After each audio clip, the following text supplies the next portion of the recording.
Please মা বোনরা, আপনারা কুফরি কালাম করে কারো ক্ষতি সাধন করবেন না। আল্লাহর ওয়াস্তাব কেউ কারো বিকল্প পন্থা ক্ষতি সাধন করবেন না। একজনের জন্য যদি আপনি খাতা খন্দ করেন, আপনার জন্য 10টা খাতা খন্দ রেডি থাকবে সেখানে পড়ে মরার জন্য। জোরে কোন ঠিক কিনা? একটা আঙ্গুল দিয়ে খোসা দিবে, আরো 3টা আঙ্গুল আপনার দিকে 4টা আঙ্গুল থাকবে। এই জন্য কোনোদিন মারামারি, কাটাকাটি, কুফরি কালাম, তারপরে বানটোনা, এগুলি দিয়ে মানুষের ক্ষতি সাধন করবে না। আর মসজিদের টাকা দিতে হালাল টাকা দিবে। হারাম ইনকামের সাথে আল্লাহ যেন আপনাদেরকে জড়ো না করে। যারা হারাম ইনকামের মাধ্যমে মসজিদ মাদ্রাসা করে, জেনে শুনে সেই ইনকাম থেকে আল্লাহ তাদের হেফাজত করুক। হারাম ইনকামে তাওফিক দান করুক। জোরে বলুন আমিন। আরো জোরে বলুন আমিন। মায়েরা বোনেরা, আপনাদের সম্মান মর্যাদার কথা আমি 20 মিনিট ধরে আরেকদিন স্পেশাল মা বোনদের জন্য আলোচনা রাখবো। এমনকি আমার বাংলাদেশের মাহফিল শেষ হয়ে গেলে এবারে বিদেশ সফরের আগে আমি আমার ওয়াইফকেও আনবো। মনে আছে না আপনাদের মা বোনদের? আমার ওয়াইফকে নিয়ে আমাদের বাড়িতে মাহফিল করছিলাম। হাজার হাজার মা বোনেরা সেখানে, শুধু বোরকার বোরকা, বিরল দৃশ্য ছিল। এটা আবার করব। আমার বেগম একটা মাসা প্রবাসক, সময় পায় না, ওইদিকে তাকে ব্যস্ত থাকতে হয়। কখনো বাড়িতে আসলে এই উপকারটা আমি করবো। আপনাদের মা বোনদেরকে খবর দিবেন, জটিল কঠিন নেই, যত প্রশ্ন উত্তর হবে আমি আপনাদের খবর দেবো। আপনি অ্যারেঞ্জমেন্টে থাকবেন ইনশাআল্লাহ।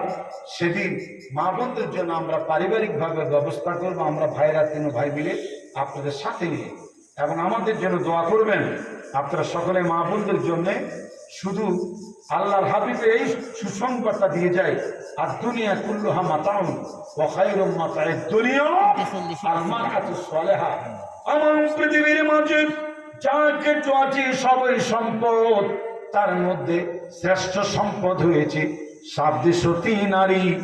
চিৎকার মেরে কোন মারহাবা। সে নারীদের প্রতি সম্মান দিবেন, স্ত্রী হিসাবে, মা হিসাবে, বাবা হিসাবে ইজ্জত করবেন, সম্মান দিবেন।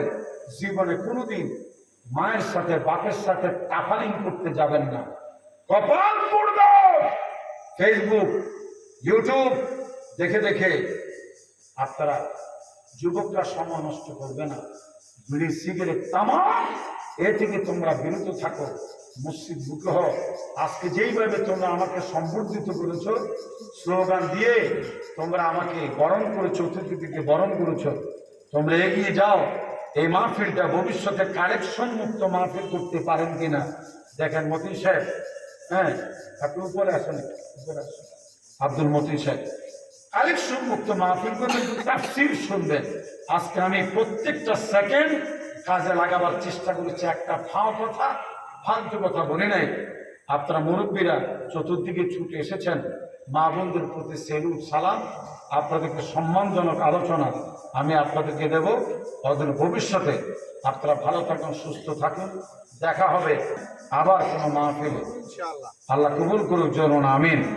এখন আমার অত্যন্ত ভালোবাসার সুখ